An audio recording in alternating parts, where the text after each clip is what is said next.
여러분, 식당의 맛집으로 소문난 집들이 있죠. 예, 그 식당은 어떤 음식으로 맛있습니다. 정말 그런 식당 가서 그 음식을 먹어보면 참 기대한 것만큼 맛있는 음식이 나오는 걸 보게 됩니다. 그런데 우리가 맛있는 음식을 먹으면서 당연하다고 생각하는 것이 있습니다. 그게 뭘까요? 그 음식점의 위생이죠. 위생.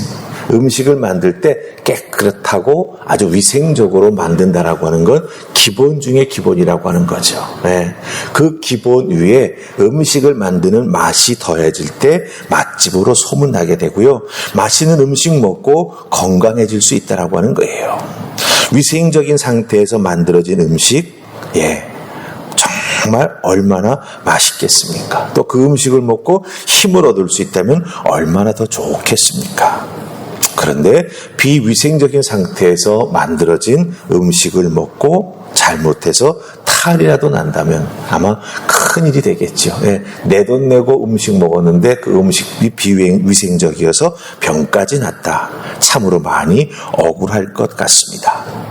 제가 이 말씀을 왜 드리냐 하면 에스겔 당시에 예루살렘 성전, 오늘 우리가 읽은 이 18절의 말씀은 그 예루살렘과 예루살렘 성전 안에서 일어나고 있는 것이 일입니다.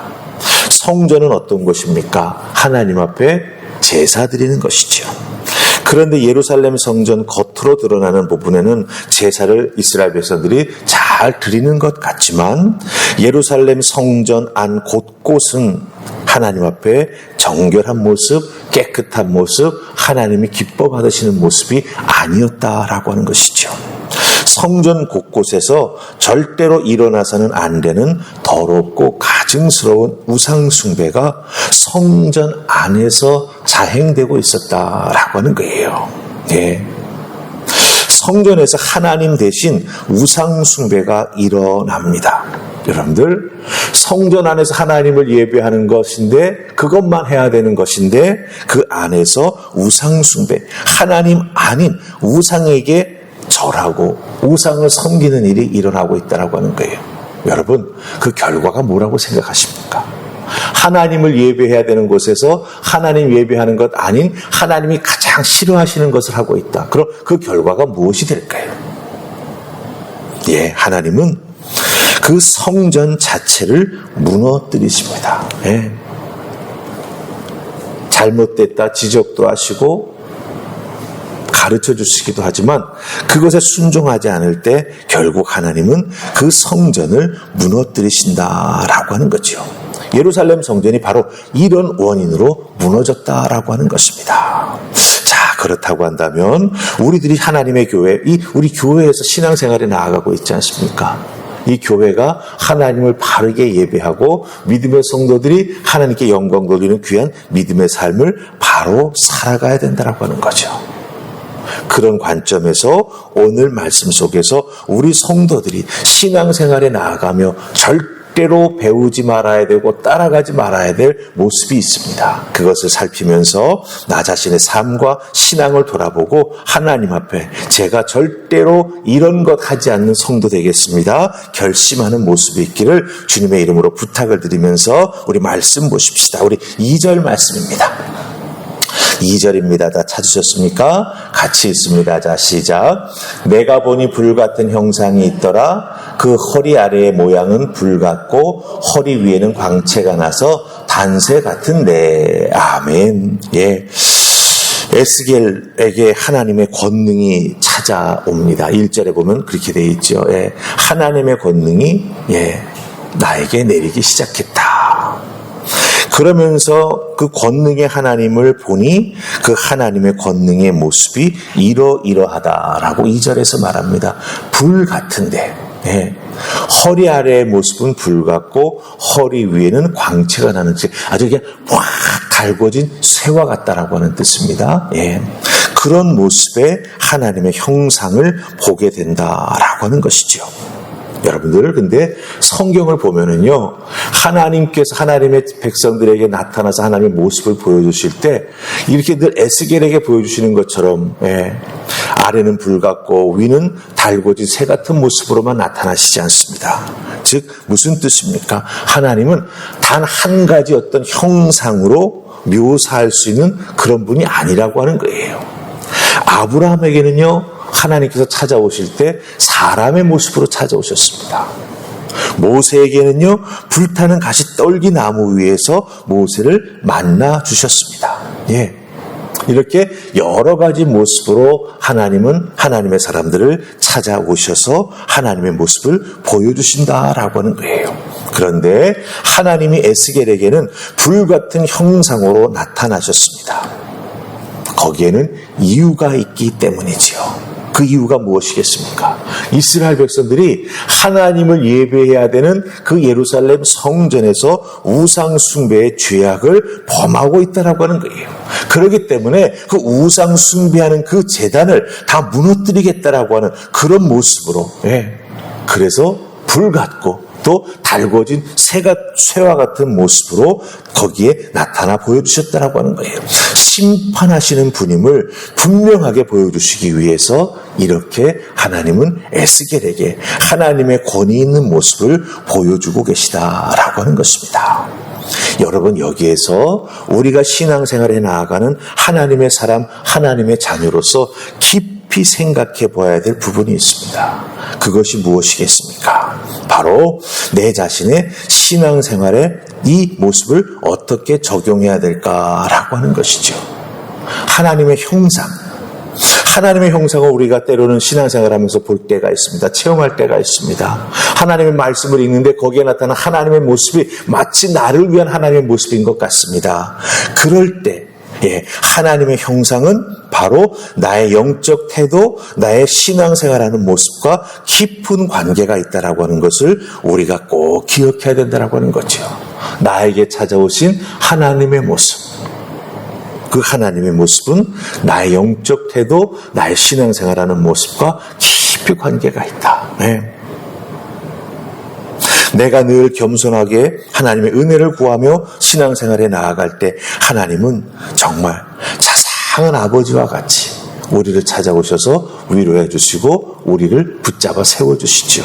하지만 우리들이 신앙생활에 나아갈 때 게으르게 신앙생활에 나아가고 우상 숭배는 아니지만 분명히 세상에 빠져서 허우적거리며 헤어나오지 못할 때 하나님은 무섭고 단호한 모습으로 찾아오셔서 우리의 잘못을 지적하신다라고 하는 거예요. 그렇기 때문에 여러분들, 나에게 은혜가 되고 내가 또한 말씀을 통해서 이것이 꼭 나에게 주시는 하나님의 모습 같다라고 느낄 때 그것은 바로 나의 영적인 상태, 신앙생활의 모습과 깊은 관계가 있다라고 하는 것을 잘 기억하시고, 그런 하나님의 모습이 내게 가까이 다가올 때 어떻게 되겠습니까? 나 자신을 돌아보아야겠죠. 내가 이렇게 아프고 힘들어하니까 하나님 이런 모습으로 나에게 찾아와 주시는구나. 하나님 감사합니다. 고백할 수 있어야 됩니다. 또 내가 이렇게 연약하여 하나님을 자꾸 힘들고 아프시게 해드리니 하나님 나의 모습을 깨우쳐 주시기 위해서 이렇게 단호한 모습으로 나에게 찾아오시는구나. 그럼 어떻게 해야 되죠? 깨달아 알고 그런 모습 내려놓아야 됩니다. 돌아보아서도 안 됩니다. 가까이 해서도 안 됩니다. 그런 자기의 신앙생활과 영적인 그 상황을 돌아보는 그런 귀한 은혜가 있기를 주님의 이름으로 축복합니다. 아멘. 자, 이제 우리 14절 말씀으로 가십시다. 14절입니다. 같이 읽습니다. 자, 시작. 그가 또 나를 데리고 여호와의 전으로 들어가는 북문에 이르시기로 보니 거기에 여인들이 앉아 단무스를 위하여 애곡하더라. 아멘. 자, 단무스라고 하는 말, 우리가 여기서 처음 보는 것 같습니다. 이 단무스라고 하는 것은 바벨론 사람들이 섬기는 신입니다. 그러니까 우상이죠. 근데 우상은 종류가 많지 않습니까? 이 단무스는 풍요의 우상입니다. 풍요의 우상. 이 단무스를 잘 섬기면 풍요를 준다라고 바벨론 사람들이 믿고 있다라고 하는 거예요. 근데 잘 보세요. 성전으로 돌아가는 북문에 이스라엘 여인들이 앉아서 바벨론 우상인 단무스를 위해서 울고 있다라고 하는 거예요. 이게 도대체 무슨 상황입니까? 예. 잘못되어도 너무나 많이 잘못되어 있는 상황이다라고 하는 것이죠. 자신들의 신앙을 돌아보고 우상을 섬기는 죄악으로 인해서 하나님 앞에 용서를 구하며 울어도 부족할 터인데 오히려 반대로 우상을 위해서 이 여인들이 울고 있다라고 하는 거예요. 여러분들, 담무스를 위해서 이스라엘 여인들이 울고 있다. 이 연유가 무엇일까요, 여러분들? 담무스는 바벨론의 풍요의 신인데 바벨론에도 태양신이 있습니다. 네. 애굽의 태양신은 바로왕이지 않습니까?